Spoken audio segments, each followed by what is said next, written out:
Hey everybody, before we jump into today's show, just wanted to let you know that this coming January 8th, we begin our global functional medicine detox. Last year, we had close to 50,000 people from over 27 countries around the world participating. We hope that you are joining us this year.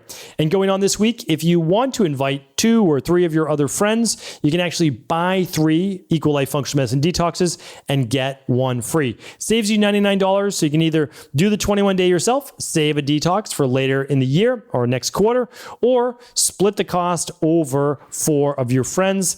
It is the least expensive functional medicine detox on the market with the most efficacy behind it. Plus, you will never spend more on food or anything else than you do with the detox, meaning like the detox is not going to cost you more money. I don't want that to be the number one reason you do it. I want the number one reason you do a functional medicine detox this year is to improve your overall wellness, body transformation, or longevity-based goals. To learn more about a functional medicine detox and join the close to 50,000 people from around the world completing it January 8th, head on over to stevencabral.com/detox. Now, enjoy the show. Welcome to the Cabral Concept, where board-certified Doctor of Naturopathy, Dr. Stephen Cabral, shares with you exactly how you can reverse aging, take back your health, and live a life full of energy and passion, with new 20-minute episodes every single day to keep you healthy and engaged. Now, here's your host, Dr. Stephen Cabral. Hey everybody, back with a brand new Cabral Concept. Can't wait to get into today's show. I was reading like the research that I typically do on a daily basis, this one out of Harvard University, and it was an article that just came out about 4 weeks ago.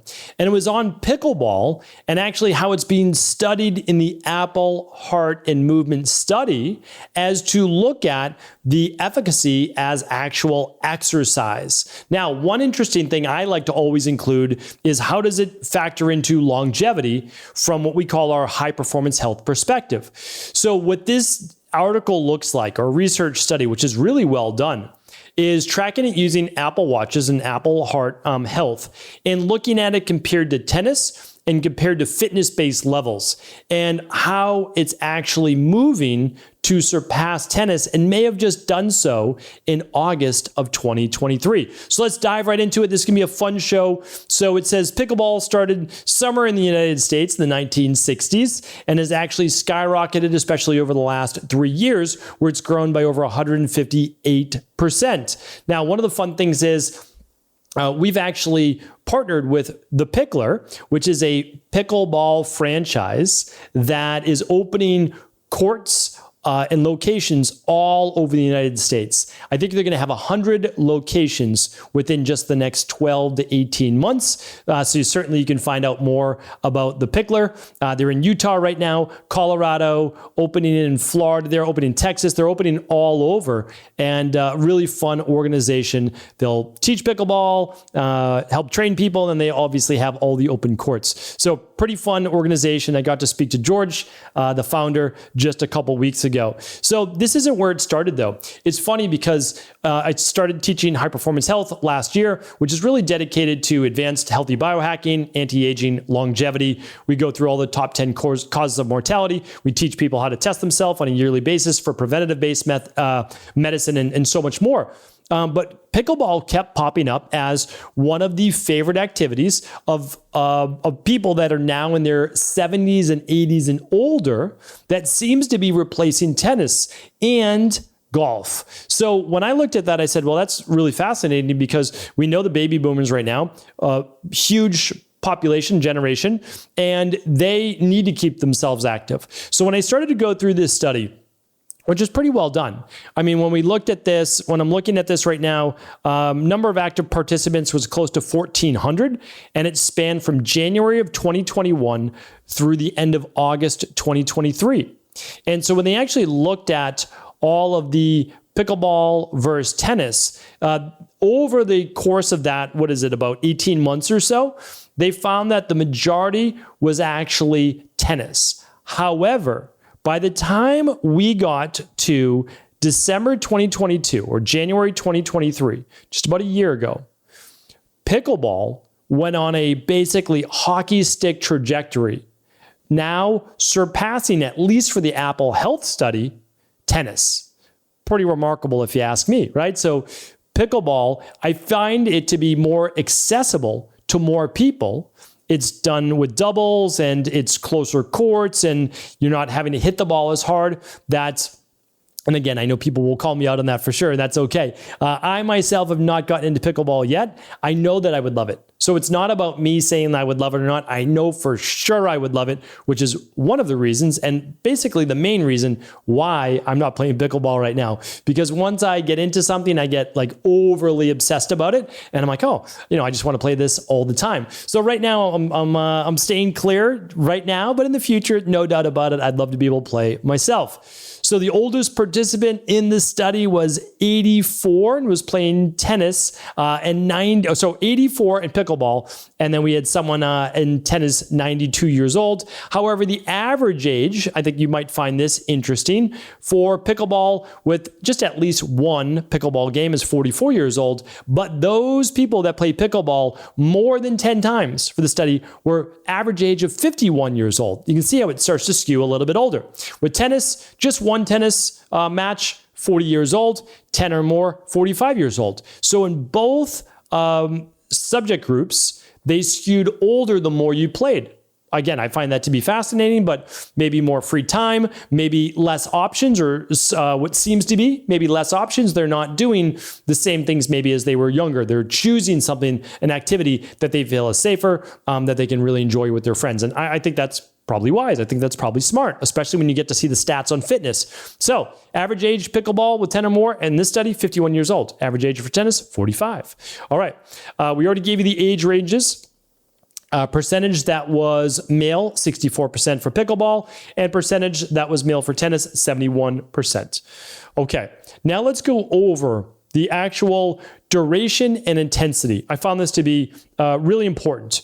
So the distribution of workouts with a duration of 10 minutes to 4 hours are plotted on the graph. And I'm going to link this up, of course, for you. If you actually want to see this study, head on over to stephencabral.com/2876, and we will definitely link it up inside of High Performance Health. If you want to learn more about High Performance Health, of course, feel free to check it out. That's at highperformancehealth.org. Okay, so when we look at this, on average, pickleball workouts were longer with greater variability in time played, averaging 90 minutes plus or minus 47 minutes. What does that mean? Well, it literally means average time was an hour and a half, but people may have played for a half hour or they may have played for 2.5 hours almost, right? Because 47 minutes is kind of close to an hour, right? 60 minutes. So, but pickleball on average, 90 minutes. Tennis on average was 81 minutes, plus or minus 38. So we're getting way more variability with pickleball, anywhere from essentially, let's just do the math. I mean, literally about a half hour to 2.5 hours, where tennis is somewhere around an hour to about 2 hours maximum. And I think that this kind of goes along with all the people and all the friends that I have and colleagues that play pickleball. They'll get into it and they will literally play for 3 hours. So, well, again, I think that goes to the addictive factor of it and that you're able to keep on keeping on. So now let's go over to the intensity. And it goes over now average peak heart rate during a workout. You might think, well, pickleball, your heart rate has to probably be lower because you're able to play longer. Where tennis, maybe it's a little higher because you're playing a shorter amount of time. I also felt that way too, because in tennis, sometimes you're playing singles, not doubles, and you need to cover a lot more court in tennis, so you're most likely running a bit more. Now, the study proved that out to a degree, but nowhere near as much of a discrepancy as I thought I would see. So let's see if I can find that average heart rate for you. I know that I can see the scatter plot right here, but I'm going to see if this is going to be easier. Yes, there it is. Okay, so average heart rate for tennis versus pickleball was 9 beats higher per minute. So on average, the heart rate for tennis was 152 beats per minute. And the average heartbeat for pickleball was 143 beats per minute. So both of them really strong, meaning like 143 beats per minute for pickleball, way higher than I thought it was going to be. Like that skewed way higher. So now there were some outliers, of course, that were lower, but that's pretty impressive. And so then when we look below, the only part that I feel is off, and it's simply because of how it was measured, They look at zone 1, zone 2 to 3, which is moderate intensity, and zone 4 to 5, which is vigorous. So this is not typically how we track this in the health and fitness-based industry. So that's the only part that's off. Because if you're at 143 beats per minute, let's do the math on that. So if you want to calculate your max heart rate, they did theirs a little differently. That's why it's fine. But for the average individual, just the average normal individual, like most of us are, we're just going to do 220 minus our age. So let's say the average pickleball person is 50. So all I'm going to do is 220 minus 50. And that's going to give you about your max heart rate of 170. Okay, so now let's just say we want to take zone 3. We're going to multiply that by about 70%. So we're just going to take that and we're going to look at 70% of heart rate. It's about 120. Okay, so when we look at that and we know the average heart rate was 143, well, they're saying that the majority of the time, at around 30% of the time, someone's in zone 2 to zone 3. Now, zone 2, keep in mind, is, well, let's just do the math for you on zone 2. It's 17 points less, but 170 times, and we're going to do this at 0.6, which is on the higher end of that. It's 100. Okay. So when we look at that, we're looking at technically 102 and 119, but I like to round 100 to 120. It's much easier to memorize. So for these individuals, they're spending 32% of the time in what would be zone 2 to zone 3. And then 70% of the time, their heart rate's going to be much higher. It's going to be closer to that zone 4 to maybe even zone 5. But that's not how the graph is set up. The graph is actually set up percentage of time, 70% for pickleball, a little higher, 60-something% for tennis is zone 1 light. And only 10% of the time for pickleball, well, less than that, it's like 5% to 10% for tennis is zone 4 to 5. The numbers don't add up. So what we have to look at is forget about on this graph the zone that you're in. And I'm making a really big point to this because in high performance health, we teach you that really 3 to 4 days a week, you want to be in that zone 2 area for good cardiovascular fitness, not counting your strength training. And pickleball does count for that. Like that's my big takeaway from this is that you can actually use pickleball, especially if you track your heart rate. You can track your heart rate now with what? A Garmin. You can track it with a Apple heart rate watch. You can even track it with your Oura Ring now. But an easy way to do it too is if you have the Polar heart rate monitor, that's going to be like in the perfect way to track it, right? Because like that's the most accurate. And you'll see for yourself, are you between 100 and 120? So between the ages of about 40 and 60 years old, you can just use that range 100 to 120. You can refine it more by using the 220 minus your age if you'd like. But that's going to keep you in zone 2 to 3 cardio. And that's absolutely amazing for cardiovascular fitness. And so my big takeaway is that you could literally replace one of your jogs or your elliptical or whatever with an hour to an hour and a half of pickleball play. It can't be exactly the same 30 minutes for 30 minutes because there is going to be a lot of more light time where the heart rate's typically just dropping back and recovering. But certainly if you play an hour to an hour and a half of pickleball, which was the average, you're going to be able to probably be the equivalent to that 30-minute light jog or that 30-minute brisk walk. So I thought that that was fantastic to see. Now, what does that lead to? Well, over time, as we're looking at longevity, we know, and there's direct correlation to cardiovascular fitness and overall health and longevity and decrease of what's called all-cause mortality.